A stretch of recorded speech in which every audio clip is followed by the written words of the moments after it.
Dwi'n gweithio yn Criccieth Health o 9 tan 5 bob diwrnod. Nes I apply ar yn apprentice tro gyntaf pan nath o dechrau dod allan ar y website yn Criccieth Health Centre.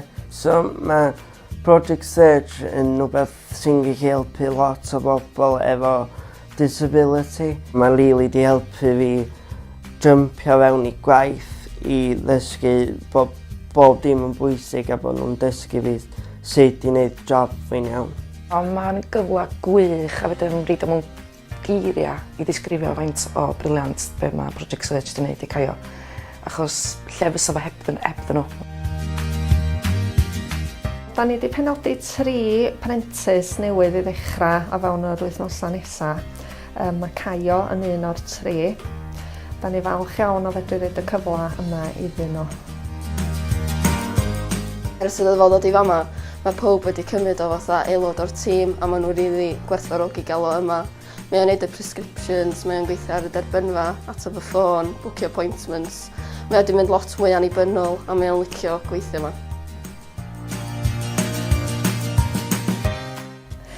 Da ni'n lwcus iawn o gael tîm o staff cryf iawn a da ni'n ffyddiog iawn y bydd Caio yn ychwanegu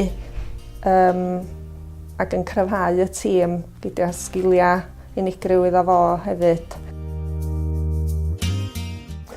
From a primary care perspective, we wanted to participate in the project search project, really to sort of give young people with additional learning needs the opportunity to gain some work experience, but also to help us in the primary care arena with our difficulties in recruitment. Some of the posts that we are recruiting to are quite difficult to fill, and we are looking for people with that desire and that sort of determination to work.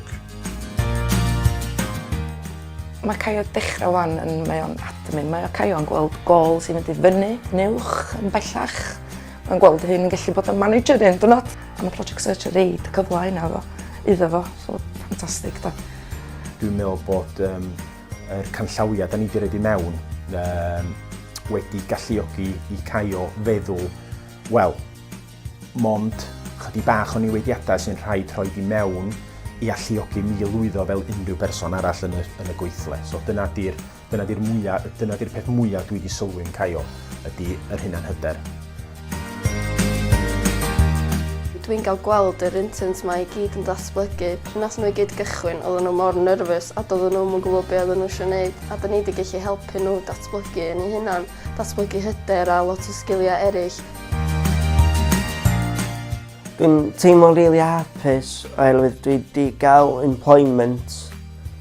A pan o'n i'n fach, o'n i'n meddwl swn I byth yn gallu cael job. Ond dwi'n mor hapus bod fi wedi ffeindio lle fyswn i'n gallu rili helpu pobl. A ffeindio lle fyswn i'n gallu rili byw bywyd fi efo'r job yma.